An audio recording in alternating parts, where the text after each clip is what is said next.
You log into your My Social Security account, you see your estimated check at 62, and you think that is the number you are stuck with. It is not. The gap between the worst and the best version of that one number is bigger than most people's monthly mortgage payment. Here is what almost nobody tells you. The estimate on your statement is only one of at least 5 different numbers your record can legally produce. Claiming timing alone swings your own benefit by 76%. File at 62, and you lock in a permanent 30% cut for life. Wait until 70, and you collect 124% of your full retirement amount. Same work history, same years on the job, and often a 4-figure difference every single month for the rest of your life. That spread is what these 5 levers move. Some of them add to your own record. Some of them pull from a spouse's record, or even from an ex-spouse's record you forgot you had a claim on. But before you can pull any of those 5 levers, you have to see the one machine they all plug into. It is a 35-year formula that quietly decides your check, and most people have never once looked at it. Miss how it works, and 2 of these levers will cost you money instead of making you money. I do not know your exact earnings record. Nobody online does. What I can show you is the 5 places where almost everyone leaves money on the table. Social Security does not pay you on your last salary. It averages your highest 35 years of earnings, adjusted for inflation. So if you only work 28 years, the formula still divides by 35, and it drops in 70 years. 7 big goose eggs, quietly dragging your lifetime average down. That is the first place money leaks, and you cannot see it on the summary screen. Here is the chain, step by step. First, the system takes each year you worked and lifts it for wage inflation. So a strong year back in your 30s still counts like a strong year today. Then it picks your top 35 of those years and blends them into one figure called your average indexed monthly earnings. That figure runs through a fixed formula that pays 90% on the first slice, 32% on the middle, and 15% on the top. And out comes your primary insurance amount. That is your check at full retirement age. Everything else in this video is just moving that one number up or down. Now the trap. The estimate on your statement assumes you keep earning your current salary right up until you claim. Stop working early, take a package at 60, get laid off at 58, and those missing years turn into zeros or low years. Your real check quietly drops below the number you were looking at. Let me put dollars on it. Say your full retirement check works out to $2,000. File at 62, and a 30% cut leaves you $1,400 a month. Wait until 70 and delayed credits add 24%, so you collect $2,480 a month. Same exact record. That is a $1,080 a month gap, and it comes purely from that base number and the age you file. Those delayed credits are worth 8% a year. Every year you wait past full retirement age, straight from Social Security's own rules. And if you took years off to raise kids or care for a parent, those zeros are not a character flaw. They are an accounting quirk you can plan around. If you are 55 to 65 and staring at a number you are not happy with, that is exactly who this channel is built for. Subscribe, and I will walk you through the 5 levers one at a time, with the math, not just slogans. Lever 1 is the biggest one of them all, but it hides an 8-year cash flow problem that the other videos never solve. Here is the fix. For anyone born in 1960 or later, full retirement age is 67. That is the anchor. From that point, every single month you wait to claim adds a delayed credit, and it adds up to 8% a year all the way to age 70. Nowhere else does the government hand you a guaranteed 8% raise just for waiting. Run the two ends of that.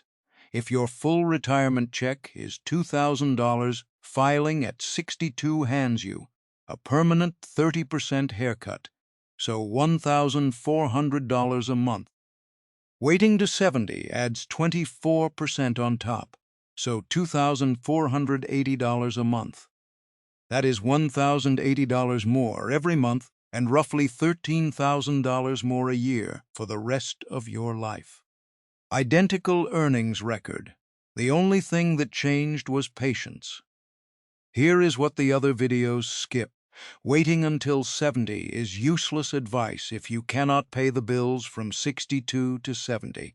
Most people do not have a tidy bridge fund sitting off to the side. They have a 401k, and if you tap it the wrong way, you trigger penalties, extra taxes, and you end up selling stocks in a down market just to eat. So let me give you the part they leave out. Build the bridge before you cross it. There are two clean ways to fund those gap years. The first is the rule of 55. If you leave your job in the calendar year you turn 55 or later, you can pull money from that employer's 401k with no 10% early withdrawal penalty. It still counts as taxable income, but the penalty is gone, and that cash can carry you while your Social Security keeps growing 8% a year. The second is a 72T plan, a set of substantially equal payments that lets you tap an IRA before 59.5 without the penalty. The catch is you are locked in for at least 5 years, or until 59.5, whichever comes later. There is a quiet bonus buried in here too. Spending down some of that 401k in your 60s shrinks the required minimum distributions you will be forced to take starting at 73. Smaller forced withdrawals later can mean a smaller tax bill on your Social Security check down the road. So picture two people with the exact same money. One pulls at 62 out of fear, leaves the 401k untouched, locks in that 30% cut, and then gets buried in taxable withdrawals at 73. The other bridges the gap, delays to 70, and walks away with the 124% check plus a bigger cushion for a spouse. Same starting point, two very different retirements. But delaying is not automatically the right move. For the lower earner in a marriage, working longer can actually be the wrong call. That is lever 2, and it is where most couples quietly lose the most money. The standard advice is simple. You have got 0 years, so go work longer to replace them. For a single person living on their own record, that is fine advice. For a married person, it can be exactly backwards. Here is why. A married person can claim a spousal benefit worth up to half of the higher earner's full retirement amount, and that number can easily beat whatever a few more years of low-paid work would add to their own thin record. Put dollars on it. Say the lower earner has 15 0 years on file. She goes back to work for 5 more years at around $45,000. That effort might lift her own benefit from about $900 a month to about $1,150, a real gain, but only $250. Now look at the other check. If her husband's full retirement amount is $2,600, her spousal benefit is up to half of that, which is $1,300 a month. The spousal check wins outright, and here is the part that stings. Those 5 extra years of work did not move her final number at all, because Social Security pays her the higher of the 2 checks, never both stacked together. Staying home to raise your kids did not make you a $0 employee. The system just needs you to know which of your 2 possible checks is actually bigger. The people who fall into this trap are the ones who assume their own record is the only lever they have. So they grind out years of low-paid work chasing a number that was never going to overtake that spousal figure. One honest caveat, because this is a real choice and not a magic trick. If you claim a spousal benefit before your own full retirement age, it gets reduced. That half figure is the maximum, and you only reach it by waiting to full retirement age. Cash in hand now versus a bigger check later is a genuine trade-off, not a right answer and a wrong answer. And here is the question almost no one thinks to ask. What happens to the smaller check when one of you dies? The answer changes the whole strategy. When one spouse dies, the survivor does not keep both checks. They keep the larger of the two. A widow or widower at full retirement age can receive up to 100% of what the deceased worker was getting, including every delayed credit they earned by waiting. Sit with that for a second, because it flips the whole delay decision. When the higher earner waits until 70, they are not just padding their own check. They are permanently setting the floor that their spouse will live on, often for years alone. Let me walk one scenario. No worst-case drama, just the math. Say the higher earner files early at 62 to get theirs, locking in $1,400 a month, and then passes away first. The survivor is now stuck living on that $1,400 for the rest of their life. Now run the other version. The higher earner delays to 70 and locks in $2,480. When they pass, the survivor steps up to that $2,480. Same couple, same savings, and a $1,080 a month difference for the person left behind, for as long as they live. I will be honest with you here. For years I used to hand people the tidy break-even age math and stop right there. Live past 82, wait. If not, claim early. I was wrong to leave it at that. For married couples, the survivor benefit matters more than the break-even point, and I had to change how I explain this whole thing. And there are still real choices here, even at 64. You are setting a floor, not missing a deadline. This all assumes you are currently married. But if you were married at least 10 years and then divorced, there is a sixth check hiding on someone else's record, and you do not need their permission to claim it. Here is one of the most overlooked checks in the entire system. If your marriage lasted at least 10 years, and you are currently unmarried, you can claim a benefit worth up to half of your ex-spouse's full retirement amount. You do not need their permission. You do not need to tell them. You do not even need them to have filed yet, as long as they are old enough to qualify, and you have been divorced for at least 2 years. Let me tell you what I have watched happen. People leave this money sitting on the table for years. Some assume a divorce wiped out any claim they had. Others feel a little embarrassed, like claiming off an ex is somehow taking something from him. It is not. This is your own legal benefit.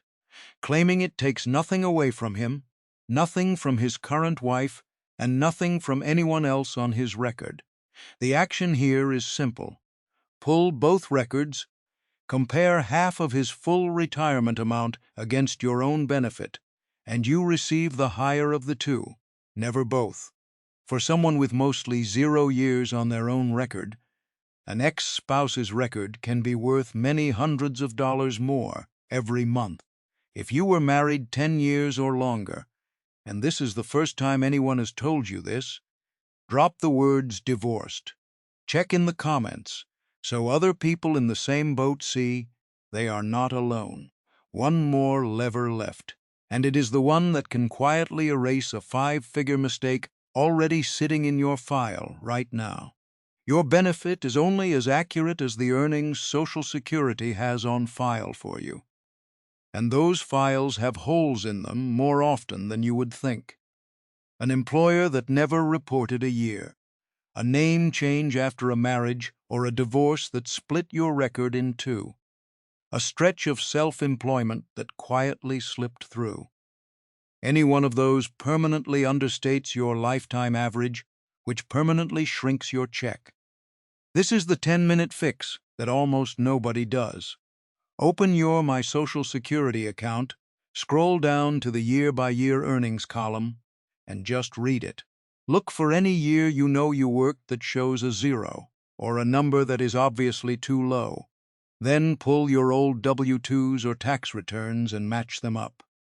If something is missing, you file to correct it, and your future checks go up.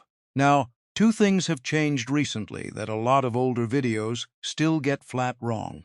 First, if you are a teacher, a firefighter, a police officer, or any government retiree who was told your spousal or survivor benefit would be slashed, that is over.